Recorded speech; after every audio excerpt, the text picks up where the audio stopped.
അപ്പൊ നമുക്ക് തുടങ്ങാം. ഒരുപാട് വിശേഷങ്ങൾ നിങ്ങളുടെ അടുത്ത് ചോദിക്കാനുണ്ട്. ചേട്ടന്റെ കാര്യത്തിലാണെങ്കിൽ ചേട്ടൻ ജനിച്ചത് ഇവിടെ എങ്ങും അല്ല, അങ്ങ് ടാൻസാനിയ എന്ന് പറയുന്ന സ്ഥലത്താണ് ജനിച്ചത് തന്നെ. നമ്മളത് കേട്ടിട്ടുണ്ട്, പക്ഷെ ഇതുവരെ വരാനുള്ള ഭാഗ്യം കിട്ടിയിട്ടില്ല. ആ രാജ്യത്തെ കുറിച്ചിട്ടൊക്കെ ഭയങ്കര മനോഹരമായ രാജ്യമാണെന്നാണ് കേട്ടത്. പിന്നെ പോയിട്ടുമില്ല. ടാൻസാനിയ, ഡാറസലാം, ഈസ്റ്റ് ആഫ്രിക്ക എന്ന് പറയും. അവിടുന്ന് പോരാൻ എന്താ കാരണം? എന്റെ അച്ഛന് ജനിച്ചപ്പോ മുതലേ ഹാർട്ടിന് ചെറിയ പ്രോബ്ലം ഉണ്ടായിരുന്നു. അപ്പൊ സ്വന്തം രാജ്യത്ത് കിടന്ന് മരിക്കണം എന്നുള്ള ഒരു ആഗ്രഹം അന്നേ അദ്ദേഹത്തിന് തോന്നി. വളരെ ചെറുപ്പത്തില് അച്ഛൻ മരിച്ചു. അപ്പൊ ആ ഒരു വരവ് വന്നതാണ്. പിന്നെ അങ്ങോട്ടേക്ക് പോയിട്ടില്ല. അപ്പൊ ചേട്ടൻ ഒരുപാട് ഷോസും കാര്യങ്ങളൊക്കെ ആയിട്ട്, അല്ലെങ്കിൽ പല ഷൂട്ടിങ്ങിന് ആവശ്യത്തിനൊക്കെ വേറെ വേറെ സ്ഥലങ്ങളിലൊക്കെ പോയിട്ടുണ്ടല്ലോ. അപ്പൊ ഇവിടെ പോണം എന്നൊരു ആഗ്രഹം, ഞാൻ ജനിച്ച നാട്ടിലൊന്ന് പോണം. എനിക്ക് ആഗ്രഹമുണ്ട്, സത്യമായിട്ട് ആഗ്രഹമുണ്ട്. പക്ഷേ എനിക്ക് അത് ജനിച്ച ഈ നാട്ടിനേക്കാളേറെ എനിക്ക് വലിയ ആഗ്രഹം നല്ല സഫാരി പാർക്കൊക്കെ, ഏറ്റവും നല്ല സഫാരി പാർക്കാണ് ഈ സൗത്ത് ആഫ്രിക്കയിൽ. അവിടെ ഒന്ന് പോകണം, അവിടെ ഈ മൃഗങ്ങളെയൊക്കെ ഒന്ന് കാണണം, അങ്ങനെയൊക്കെ ഒരു ആഗ്രഹമുണ്ട്. പക്ഷേ സ്വാസികയ്ക്ക് അറിയാലോ, നമ്മൾ ഈ സിനിമാക്കാര് വല്ലവരുടെയും പൈസ, അതായത് നിർമ്മാതാവിന്റെ പൈസയിൽ ഓസിന് പോയാണ് ശീലം. ഈ കാശ് മുടക്കി എങ്ങനെ പോകുന്നൊക്കെ ഉള്ള ഒരു അങ്കലാപ്പ് എന്റെ മനസ്സിൽ. അപ്പൊ ഏതെങ്കിലും ഒരു സിനിമ അവിടെ സംഭവിക്കുമായിരിക്കും, അതിൽ എന്നെ എനിക്ക് നറുക്ക് വരുമായിരിക്കും. അതെ, അതുപോലെ എസ്കേപ്പ് ഫ്രം ഉഗാണ്ട വളരെ മോശമായി. ഈ ചേട്ടൻ ജനിച്ച പോലെ ഞാനും ഒരു വിദേശ രാജ്യത്തായിരുന്നു ജനിച്ചിരുന്നെങ്കിൽ ഞാൻ ഇങ്ങനെ ആവുമായിരുന്നു, അങ്ങനെ എപ്പോഴും ഒരിക്കലും തോന്നിയിട്ടില്ല. എന്താണ് ശ്രീനിവാസന്റെ ഡയലോഗിലുണ്ടല്ലോ, എന്റെ സഹോദരി കൊന്ന ഇന്ത്യ ഞാൻ വെറുക്കുന്നു. നമ്മുടെ രാജ്യം തന്നെയല്ലേ. അതെ അതെ, ഞാൻ ജനിച്ച സ്ഥലം എനിക്ക് എപ്പോഴും പ്രിയപ്പെട്ടതായിരുന്നു. ചേച്ചി ഒരു പക്ഷെ ഒരു ഇന്റർനാഷണൽ സിനിമ ചെയ്തിട്ടുണ്ട്, ജനിച്ചില്ലെങ്കിൽ എന്താ, അങ്ങനെ ഒരു കാര്യം ചെയ്താൽ ചേട്ടൻ അറിഞ്ഞിരുന്നോ? എനിക്ക് അറിഞ്ഞൂടാ. ഒരു ഇന്റർനാഷണൽ സിനിമയുടെ ഭാഗമാണ് ഒമാൻ മൂവി ചെയ്തിട്ടുണ്ട്. ഒമാൻ മൂവി, അതെന്താ ഒമാൻ മൂവി എന്ന് പറയുന്നത്? ചേച്ചിയെ കാസ്റ്റ് ചെയ്യാനൊക്കെ എങ്ങനെയാണ്? അത് ഒമാൻ അറബിയാണ്. അവര് ഇവിടെ വന്നിട്ടാണ് ഷൂട്ട് ചെയ്തത്, കല്ലാറ് പൊന്മുടിയൊക്കെ. അവരിവിടെ എന്നിട്ട് സബ്ജക്റ്റ് ആണ്, ഹീറോയിൻ ഇങ്ങോട്ട് വന്നിട്ട് ഇവിടെ ഒരു യോഗ സെന്ററും ആയുർവേദിക് സെന്ററും അങ്ങനെയൊക്കെ. അപ്പൊ അതിലൊരു ക്യാരക്ടർ ഞാൻ ചെയ്തു, ഡോക്ടർ ക്യാരക്ടർ. ഡയലോഗ്സ് ഒക്കെ ഇംഗ്ലീഷിലായിരുന്നു. പിന്നെ MR ഗോപൻ ചേട്ടൻ ഉണ്ടായിരുന്നു. ഉദയ സ്റ്റുഡിയോയുടെ അടുത്താണല്ലോ ചേട്ടൻ താമസിച്ചിരുന്നത്. അപ്പൊ എങ്ങനെയായിരുന്നു ചെറുപ്പകാലത്തിൽ? അവിടേക്ക് ഒത്തിരി ഷൂട്ടിംഗ് ഇങ്ങനെ നടന്നുകൊണ്ടിരിക്കുകയല്ലോ, അപ്പൊ അവരെയൊക്കെ മീറ്റ് ചെയ്യാൻ. അത് തന്നെയാണ് എന്നെ സിനിമയിലോട്ട് അടുപ്പിക്കുന്നത്. എന്നെ സിനിമയിലോട്ട് വരാനായിട്ട് എനിക്ക് ഏറ്റവും കൂടുതൽ പ്രചോദനം തന്നത് എൻ്റെ കളിക്കൂട്ടുകാരനായ ബാബു എന്ന് പറയുന്ന ഈ കുഞ്ചാക്കോയുടെ വീട്ടിലെ ഡ്രൈവറായിരുന്നു അദ്ദേഹം. അദ്ദേഹമാണ് എന്നെ അങ്ങനെ പിന്നെ എന്നോട് സിനിമയിലേക്കുള്ള അതിൻ്റെ ആ ഒരു നമ്മൾ കാണാത്ത ഒരു മേഖലയുണ്ടല്ലോ, അതിനെ പറ്റിയൊക്കെ വർണ്ണിച്ച് എൻ്റെ മനസ്സിലോട്ട് ആ സിനിമയുടെ നിറങ്ങൾ തന്നത് ബാബു തന്നെയാണ്. ഞാനങ്ങനെ അന്നമ്മ കുഞ്ചൊക്കെ കാണാൻ പോയിട്ടാണ് ഞാൻ ശശികുമാർ സാറിന്റെ അസിസ്റ്റന്റ് ഡയറക്ടറായിട്ട് വരുന്നത്. പക്ഷേ അഭിനയത്തിലേക്ക് വരാൻ പ്രധാന കാരണം എൻ്റെ അച്ഛൻ്റെ മൂത്ത ചേട്ടനും ഇളയ അനിയനുമാണ്. എന്തായിരുന്നു അതിന്റെ ഒരു ആദ്യമായിട്ട് ക്യാമറ ഫേസ് ചെയ്യുന്ന ഒരു സമയത്ത്? കാരണം നമ്മൾ അസിസ്റ്റന്റ് ഡയറക്ടറായിട്ട് നിൽക്കുമ്പോൾ നമ്മൾ അതിന്റെ പിന്നിലാണല്ലോ പ്രവർത്തിക്കുന്നത്. അപ്പൊ നമ്മൾ വേറൊരു ടൈപ്പ് ഓഫ് മെന്റാലിറ്റി ആയിരിക്കും ആ സമയത്ത്.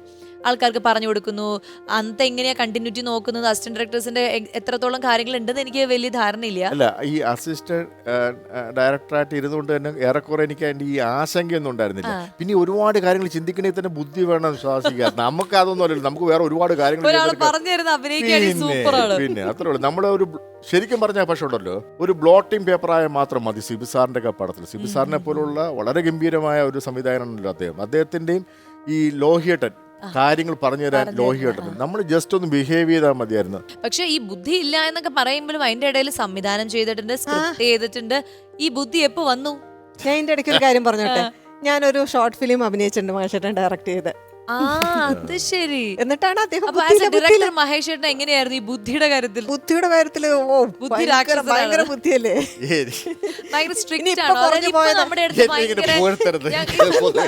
ഇപ്പൊ ഇനി കുറഞ്ഞു പോയതാണോ എന്ന് എനിക്ക് സംശയമുണ്ട്. നമ്മുടെ ഈ ചേച്ചി ഒരു ആങ്കർ ആയിരുന്നു എന്നുള്ളത് അറിയായിരുന്നോ?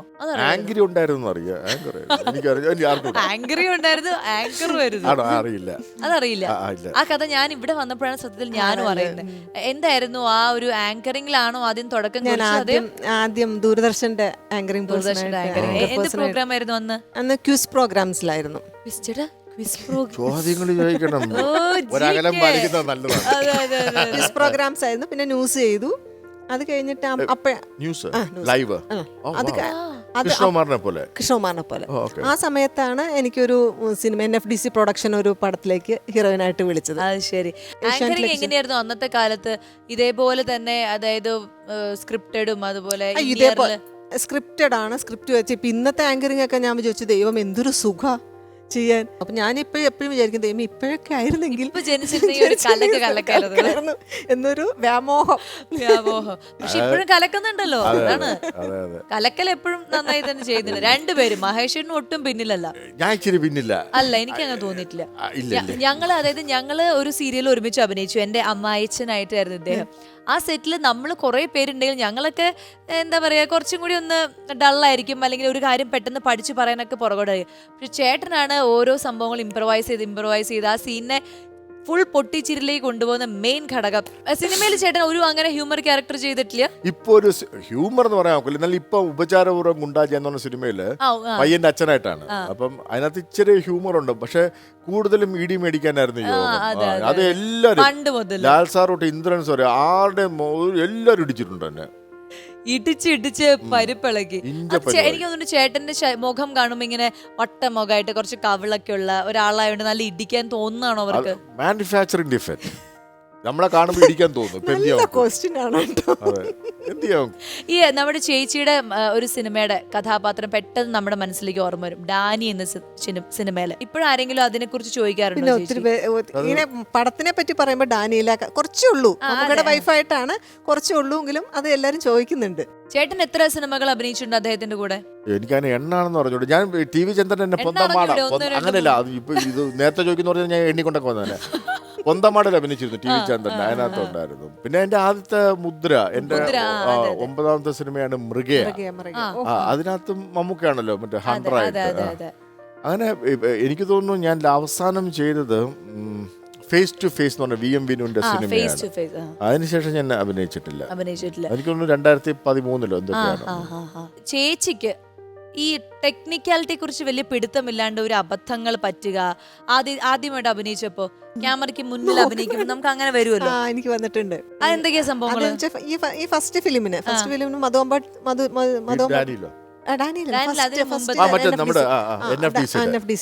അപ്പം മധുവമ്പാട്ട ക്യാമറ അന്ന് ഇതേപോലെ അല്ലല്ലോ, ഫിലിം റോൾ ചെയ്ത് സ്റ്റാർട്ട് ആക്ഷൻ ക്യാമറ പറയുമ്പോ ഈ റോൾ ചെയ്യണ സൗണ്ട് കേൾക്കും. അപ്പൊ എപ്പോഴും ഞാൻ തിരിഞ്ഞു നോക്കും. അത് കൊറേ പ്രാവശ്യമായി. അവസാനം സൈഡിൽ കൂടെ അപ്പൊ ഇത് എപ്പോഴും നോക്കിയായിരുന്നു. അതങ്ങനെ കുറെ അബദ്ധം വരും. പിന്നെ അസീതങ്ങൾ തന്നെ കുറെ വഴക്ക് പറഞ്ഞു. പിന്നെ മറ്റേ നമ്മുടെ ഇന്നസെന്റ് എന്താ നിങ്ങളുടെ ഉള്ളിൽ വരാറ്? ക്ലാപ്പ് അടിക്കുമ്പോ അയ്യോ തുടങ്ങാൻ പോകുന്നല്ലോ. നമ്മള് മണി അടിക്കുന്ന സ്കൂളിലൊക്കെ തുടങ്ങിയത് ആ ഒരു കാലഘട്ടത്തിലാണ്.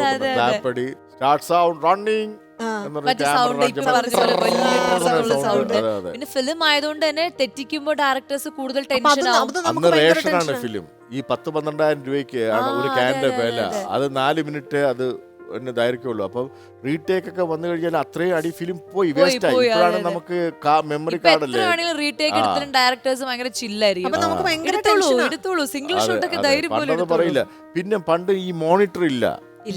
അതല്ലേ നമ്മൾ ശരിക്കും അന്നത്തെ കാലത്ത് ഡയറക്ടേഴ്സ് ആയിരുന്ന ഇപ്പോഴും ആണ് ജോഷി ഏട്ടനാണെങ്കിലും IV ശശി ആണെങ്കിലും ഈ പറഞ്ഞ ഷാജി കൈലാസിന്റെ ആദ്യകാലത്തെ സിനിമകളൊക്കെ ആണെങ്കിൽ അവരൊക്കെ ഈ മോണിറ്റർ ഇല്ലാതെ ക്യാമറയുടെ സൈഡിൽ നിന്നിട്ടാണ് നമ്മുടെ അഭിനയത്തെ വീക്ഷിച്ചുകൊണ്ട് ജഡ്ജ് ചെയ്യുന്നത്. ഇത് പ്രിന്റ് അടിച്ച് വരുമ്പോഴേ ഇത് എങ്ങനെ ഉണ്ട് എന്ന് അറിയാൻ സാധിക്കുകയുള്ളൂ. മനസ്സിലായില്ലേ? ഒരു ആള് ഒരു പ്രൊഡക്ഷൻ മാനേജർ ഇവിടുന്ന് ഈ എക്സ്പോസ് ചെയ്ത പ്രിന്റ് കൊണ്ട് അങ്ങോട്ട് പോകുമ്പോൾ, പ്രിന്റ് അടിക്കാൻ പോകുമ്പോൾ അവിടുന്ന് എക്സ്പോസ് ചെയ്ത ആളുകൊണ്ട് വേറൊരാൾ ഇങ്ങോട്ട് വന്നുകൊണ്ടിരിക്കുകയാണ്, ഈ ഷട്ടർ അടിച്ചുകൊണ്ടിരിക്കുകയാണ്. അത് അടുത്ത തിയേറ്ററിലിട്ട് കണ്ട് അങ്ങനെയൊക്കെയാണ് അത് ജഡ്ജ് ചെയ്യുന്നത്. മനസ്സിലായില്ലേ? ഇപ്പൊ എന്ത് സുഖമാണ് ആലോചിച്ച് നോക്കൂ. നമുക്ക് വേണമെങ്കിൽ റീവൈൻഡ് ചെയ്ത് എല്ലാം ഉണ്ട്. ഇപ്പൊ എന്തായാലും നിങ്ങൾ ഭയങ്കര ലക്കി ആയിട്ടുള്ള ആൾക്കാർ, നിങ്ങളുടെ ജനറേഷനിലുള്ള ആൾക്കാർ. കാരണം ഇത്രയും പ്രഗത്ഭരായ ആൾക്കാരുടെ കൂടെ നിങ്ങൾക്ക്, അതിപ്പോൾ ഡയറക്ടേഴ്സ് ആണെങ്കിലും എഴുത്തുകാരാണെങ്കിലും മ്യൂസീഷ്യൻസ് ആണെങ്കിലും ഒക്കെ നിങ്ങൾക്ക് വർക്ക് ചെയ്യാൻ പറ്റും. അത് മാത്രമല്ല, റേഡിയോ ലൈസൻസ് പോസ്റ്റ് ഓഫീസിൽ പോയി പുതുക്കി റേഡിയോ കേട്ട് തുടങ്ങിയ ഒരു ജനറേഷനാണ്. പാട്ടുകളും മറ്റുകാരും. അത് കഴിഞ്ഞിട്ട് വീഡിയോ ടേപ്പായി, TV, black and white TV ആയി, കളർ TV ആയി. ഈ ഒരു ജനറേഷൻ ഭയങ്കര ഭാഗ്യമാണ്. നമുക്ക് ദാസേട്ടൻ്റെ ആ കാലഘട്ടത്തിൽ, SP-യുടെ കാലഘട്ടത്തിൽ, സച്ചിൻ തെണ്ടുൽക്കറുടെ കാലഘട്ടത്തിലൊക്കെ നമുക്ക് ജീവിക്കാൻ പറ്റുന്നത്, അല്ലെങ്കിൽ അതുപോലുള്ള ഓരോ ലെജൻസിൻ്റെ കാലഘട്ടത്തിൽ ജീവിക്കാൻ പറ്റിയത് വലിയ ഭാഗ്യമാണ്. കുറച്ച് മുമ്പായിരുന്നെങ്കിൽ സെക്കൻഡ് വേൾഡ് വാറും ബോംബിടലും പ്രശ്നവും അല്ലേ? ഇത് വളരെ ഭാഗ്യമായ ഒരു കാലഘട്ടത്തിലാണ് ഞാൻ. നിങ്ങളെ പറയുന്നില്ല, ചേച്ചിയും അതിൽ അംഗീകരിച്ചു എന്നാണ് പറയുന്നത്. സോ എന്തായാലും കുറെ നല്ല ഓർമ്മകളിലൂടെ ഇപ്പോൾ രണ്ടുപേരും സംസാരിച്ചപ്പോൾ കുറെ നല്ല ഓർമ്മകളോട് ഞാൻ എൻ്റെ ഇൻട്രോയിലും അത് തന്നെയാണ് പ്രേക്ഷകരോട് പറഞ്ഞത്. അതായത് സിനിമാ വിശേഷം നമുക്ക് ഒരുപാട് ഒരുപാട് നല്ല ഓർമ്മകളിലൂടെ ഇവരെ കൂട്ടിക്കൊണ്ട് പോകും ഇന്നത്തെ എപ്പിസോഡിൽ ഞാൻ പറഞ്ഞിട്ടാണ് തുടങ്ങിയത്. അതുപോലെ തന്നെ സംഭവിക്കും.